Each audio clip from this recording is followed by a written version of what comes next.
Hello बच्चों, आप सभी का स्वागत है पढ़ाई ट्यूब पर। और हम लोगों ने पिछले वीडियो में यानी कि पार्ट 2 में जाना था कि बिजनेस, प्रोफेशन और एम्प्लॉयमेंट के बीच क्या डिफरेंसेस है। यानी कि हम लोगों ने इकोनॉमिक एक्टिविटीज़ को बेसिकली जाना था डिटेल्ड में। और आज हम लोग जानेंगे बिजनेस को डिटेल में। यानी कि आपको प्रोफेशन और एम्प्लॉयमेंट को डिटेल में बाद में बताया जाएगा। पहले आपको बिजनेस के बारे में जितने भी इंट्रोडक्शन होंगे वो सब आपको पहले दिया जाएगा। और कोशिश होगा कि ये पार्ट 3 में ही सारा बिजनेस जो है फिनिश हो जाए। ठीक है, तो चलिए शुरू करते हैं।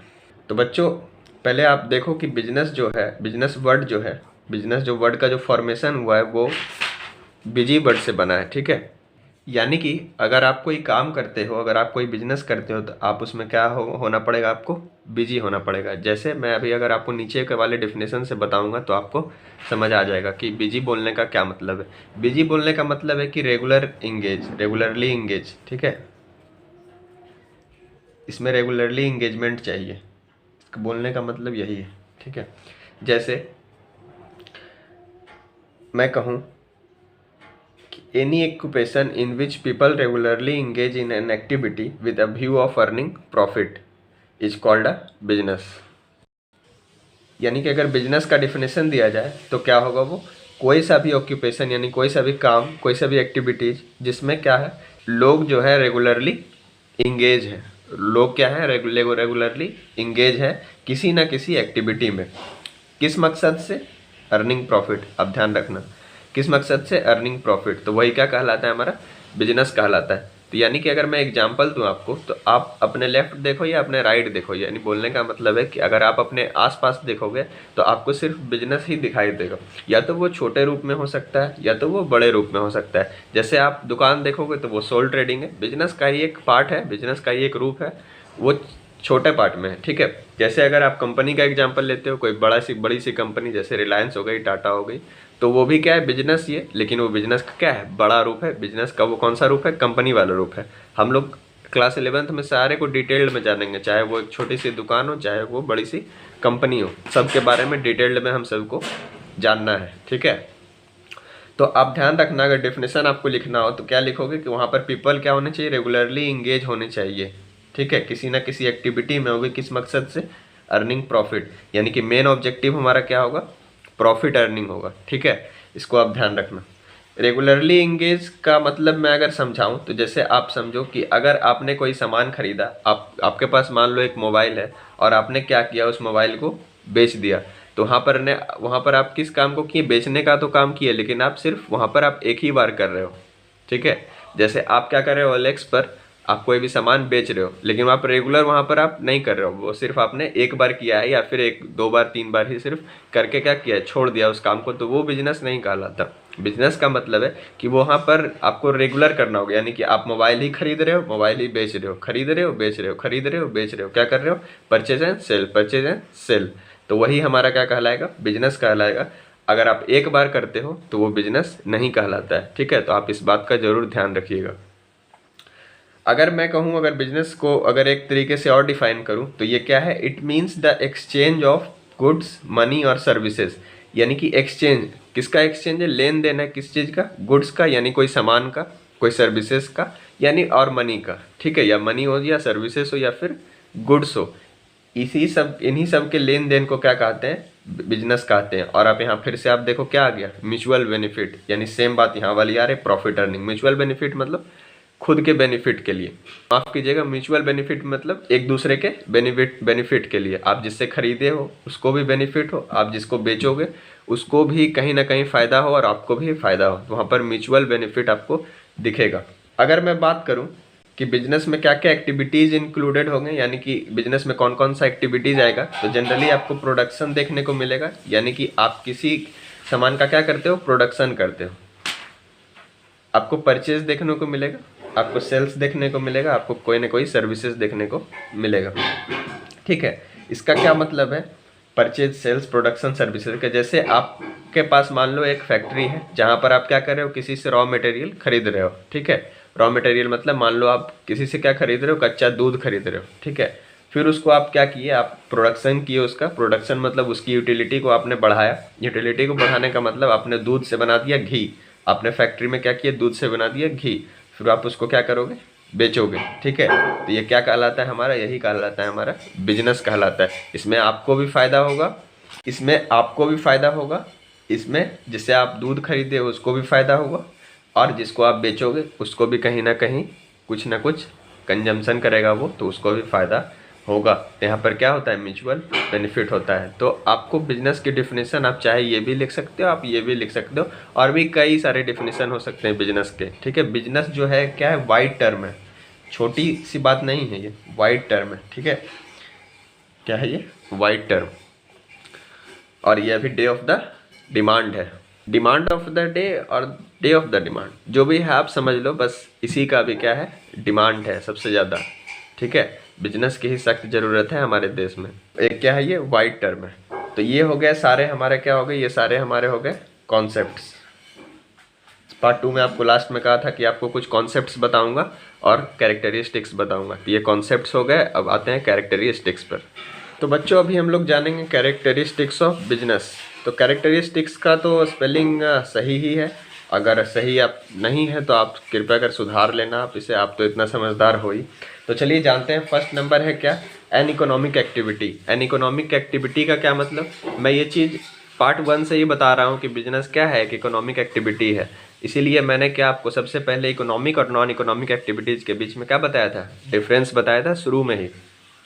तो इसीलिए वो पार्ट जो है, पार्ट 1 और पार्ट 2 जरूरी है। ठीक है, तो एन इकोनॉमिक एक्टिविटी का मतलब होता है कि कोई भी एक्टिविटी आप करो, सिर्फ वहाँ पर क्या होना चाहिए, मोटिव आपका क्या होना चाहिए, अर्निंग मनी। ठीक है, बिजनेस कभी भी अगर आप उससे अगर निकाल देते हो कभी भी मोटिव ऑफ अर्निंग मनी, यानी कि बिजनेस से आप हटा देते हो कि मुझे पैसा नहीं कमाना, बस क्या करना है, खरीदना है, बेचना है, तो वो वहाँ पर आप किसी भी तरह का वहाँ पर बिजनेस नहीं करोगे, आप सिर्फ एक क्या करोगे, सर्विस आप दोगे, फ्री का सर्विस आप दोगे वहाँ पर। ठीक है, तो कैरेक्टरिस्टिक्स में क्या लिखोगे आप, an economic activity.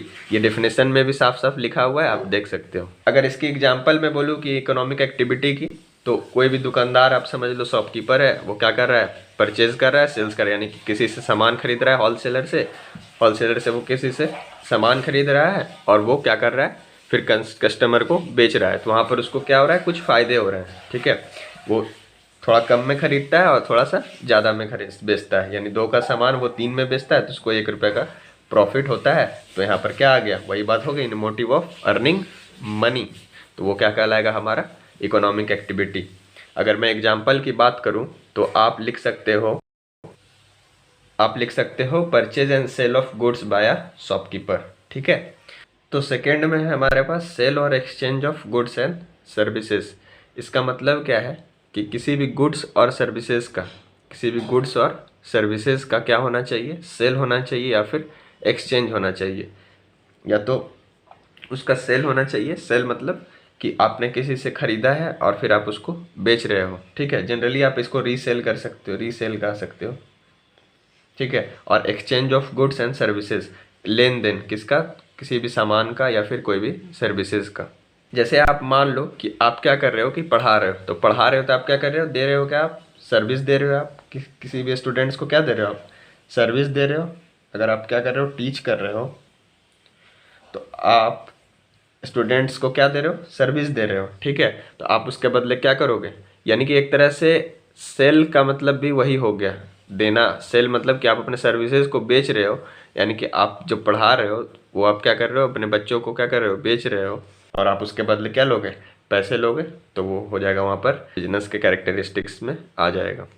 Third number में है प्रोडक्शन और purchase of goods and services. इसका मतलब है कि प्रोडक्शन और purchase of goods and services का मतलब है, आप अगर किसी से सामान खरीद रहे हो या फिर आप किसी भी सामान को प्रोडक्शन कर रहे हो, किसी भी सामान का, किसी भी गुड्स का, तो वो वहाँ पर बिजनेस के कैरेक्टरिस्टिक्स में ही वो आएगा।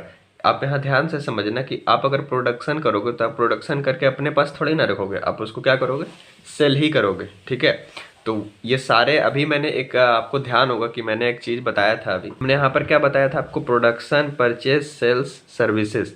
तो ये सारे एक्टिविटीज जिसमें आ रहे थे वो क्या था, बिजनेस था। यानी कि आप अगर बेसिक्स को ही समझ लेते हो ना तो आपको सारी चीज़ें समझ आ जाती है। Production, purchase, sales, services. तो यहाँ पर आप देखो, यहाँ पर सेकेंड नंबर कैरेक्टरिस्टिक्स में क्या हमने बताया है, सेल, एक्सचेंज, प्रोडक्शन, परचेज। ठीक है, सेल कर रहे हैं या फिर एक्सचेंज कर रहे हैं, जिसका गुड्स एंड सर्विसेज का प्रोडक्शन और परचेज। तो आप अगर बेसिक्स को समझ जाते हो तो आप कैरेक्टरिस्टिक्स को खुद ब खुद लिख दोगे, ठीक है।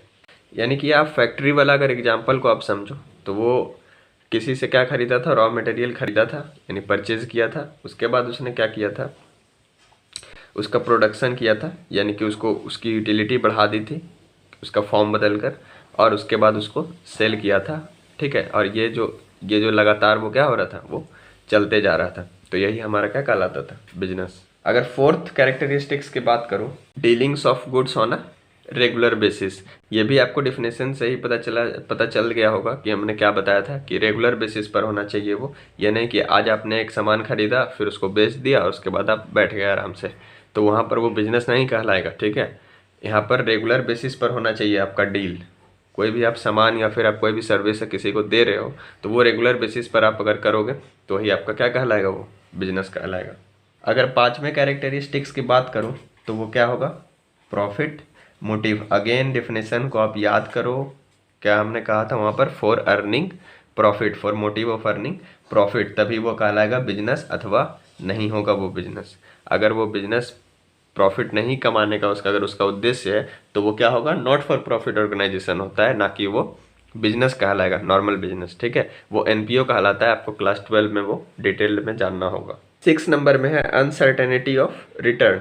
ये बिजनेस का एक बहुत ही महत्वपूर्ण कैरेक्टरिस्टिक्स है। यानी कि अगर आप अपने बिजनेस में क्या करते हो, अगर आप बिजनेस में क्या करते हो, अगर कैपिटल लाते हो, ठीक है, 1 लाख का, तो क्या होगा कि आपको जो रिटर्न जो होगा ना, वो रिटर्न आपको पता नहीं होता है कभी भी कि आपको क्या होगा रिटर्न। आपको रिटर्न बोलने का मतलब कि आपको प्रॉफिट होगा या फिर लॉस होगा। जैसे कि आपने अगर 1 लाख अपने बिजनेस में लगाया तो आपको वो 90,000 बचेगा या फिर वो 1,10,000 हो जाएगा, वो आपको पता नहीं होता है। यानी कि यही कहलाता है हमारा अनसर्टेनिटी ऑफ रिटर्न।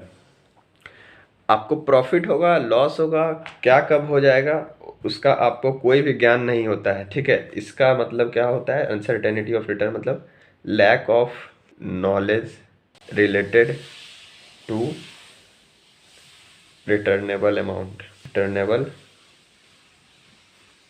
ठीक है। आप समझ रहे हो, यानी कि आपको यहाँ पर किसी भी तरह का निश्चित आप वहाँ पर नहीं बैठ जाओगे कि आप 1 लाख लगा लिए, आराम से आप बिजनेस कर रहे हो, तो आपको ऐसा नहीं कि आपको 1,10,000 ही वो साल के अंत में हो जाएगा, या फिर कभी भी वो 1,10,000 होगा। वो कुछ भी हो सकता है, या तो वो आप उसको पूरी तरह से लॉस कर सकते हो, नहीं तो वो फिर आप गेन भी कर सकते हो बहुत ज़्यादा मात्रा में। यानी एक का वो 2 भी हो सकता है, एक का वो 0 भी हो सकता है, ठीक है। 7th नंबर में है एलिमेंट्स ऑफ रिस्क। ये बहुत ही महत्वपूर्ण कैरेक्टरिस्टिक्स है बिजनेस का। आपको किसी भी समय आपको किसी भी तरह का लॉस हो सकता है बिजनेस में, ठीक है। आपको कभी भी पक्का पता नहीं होगा कि हमेशा बिजनेस में गेन ही होगा, या फिर आपको कभी मतलब आपको, जिसे ये 6 से ही आप समझ लो इसका बना है, ठीक है। आपका जो रिटर्न कहने का मतलब है कि आप लॉस में भी जा सकते हो और आप गेन में भी जा सकते हो। तो वहीं से लॉस से ही ये निकल के आया कि इसमें रिस्क बहुत होते हैं बिजनेस में। आप कब पूरा का पूरा आपका लॉस हो जाएगा, कब आपका गेन हो जाएगा, ये आपको पता नहीं होता है। जैसे कि मान लो पूरा का पूरा लॉस कहने का मतलब है कि किसी का बिजनेस है और उसके बिजनेस में क्या हो गया, चोरी हो गया, ठीक है। तो क्या हो गया, वहाँ पर आप उसका पूरा का पूरा कैपिटल ख़त्म। वहाँ पर मान लो किसी का मोबाइल दुकान है और उस मोबाइल दुकान में क्या हो गया, एक छोटा सा मान लो सोल ट्रेडिंग है मोबाइल दुकान का, और रात में उसकी दुकान में पूरी का पूरा चोरी हो गया, तो वो क्या हो जाएगा, वहाँ पर उसका कैपिटल 0 बचेगा। यानी कि जब कैपिटल 0 बचेगा तो वो बिजनेस पूरी तरह से ख़त्म ही माना जाएगा। यानी कि बिजनेस में कुछ भी हो सकता है, ठीक है। जैसे इसमें रिस्क की अगर मैं प्रेजेंट की बात करूं तो अभी कोरोना के चलते, आप जानते हो कोरोना के चलते क्या हुआ, कई सारे बिजनेसेस क्या हो गए, बंद हो गए, कई सारे बिजनेसेस बंद हो गए। तो क्या जो बिजनेसमैन थे, क्या उनको पता था कि यहाँ पर एक कोरोना नाम की चीज़ आएगी और सारे बिजनेस को बंद करके निकल जाएगी? या अभी निकल तो गई नहीं, अभी तो कंटिन्यू जारी है।